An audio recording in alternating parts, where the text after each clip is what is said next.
Denby Town Football Club after Portmarnock recorded a 3-0 victory. C. Walmsley is in front of me from Bolton. What's your connection with Portmarnock and football, Steve?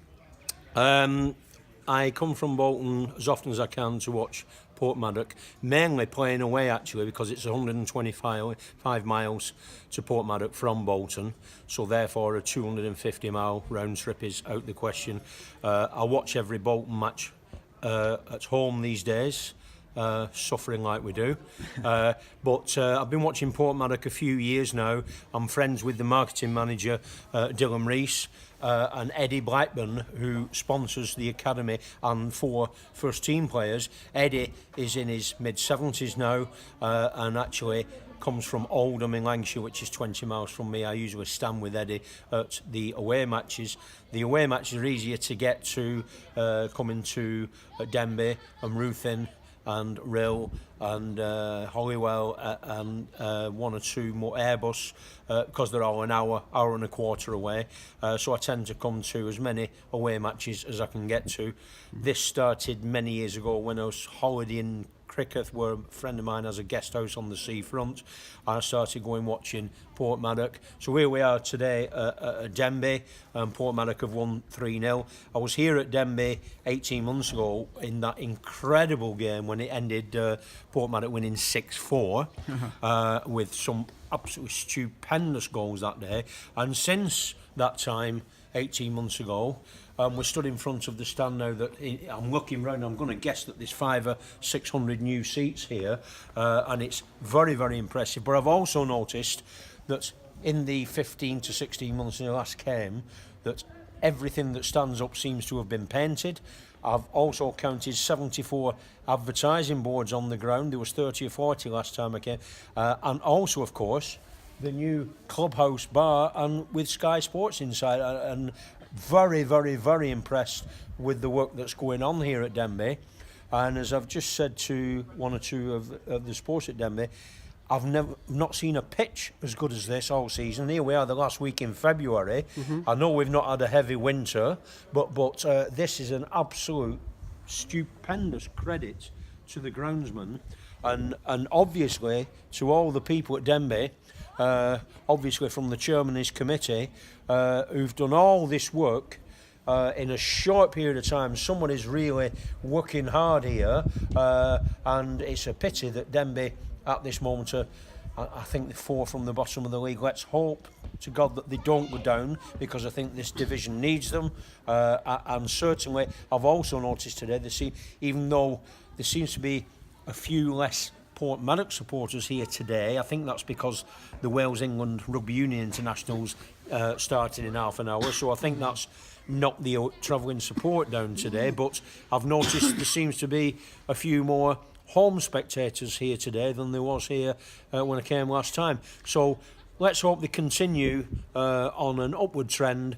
and let's wish you all the best for the rest of the season. So what did Portmarnock do today, Steve, differently to a few weeks ago when goals weren't going in? Well, the last game I saw at Portmarnock was 3 weeks ago at Airbus, and I'll say this to you, it was the best 1-1 draw you'll ever see. Honest to God, it could have been 8 apiece. The goalkeeper at Airbus, and I actually shook hands with him after the game. I've never done that ever. He made 5 or 6 absolutely world-class, and I mean world-class saves. And the second half, I'll put it this way, if it had been boxing, they'd have stopped it, because Portmarnock, the second half, was running from the halfway line time after time after time after time. Jean Cavanagh and a couple more. And the amount of shots on target, which the goalkeeper set, and grazing the crossbar and the post and deflections. Now, in the first half, it had been Airbus, who of course are top of the league and running away with it. It had been Airbus that have been doing a lot of the attacking. And of course, during the game, there was 2 Airbus, one landed and one took off, which was quite funny. But Portmarnock have gone through patches this season where they've been scoring a lot of goals and then they've not scored, or it's been 1-0, 1-1. But today, I thought that, well, just before half-time, I turned round to Eddie Blackburn and said, it was 1-0 then, and said, if Portmarnock get one more goal here before half-time, they'll kill the game. Well, actually, they scored a minute after half time, and I missed the goal because I was talking to the Denbigh centre forward's mother behind the stand. I was talking to her about actually losing her husband recently. We was talking about how sad that is, and we were having a chat behind the stand because she said her husband that just passed away recently, she recognised my voice and she said he was from Bolton. Jimmy. Right, and so we were having a chat, and I actually missed our second goal. Okay. It was a minute into the second half, but And a third the just killed the second game. half, I think that Portmaddock just got stronger and stronger and stronger. So have you got any other games before the end of the season watching Port? Well, in 2 weeks' time, we're just round the corner actually. Okay. At Ruthin on the 9th of Feb. Yep. And I will definitely, before the end of the season, I know there's not many games, only about 6 games left, I will visit possibly the last game of the season, which I did last year, the last game at Portmaddock, where I will stay over in Cricketh for 4 days and usually stop behind after the game for the after-match presentations.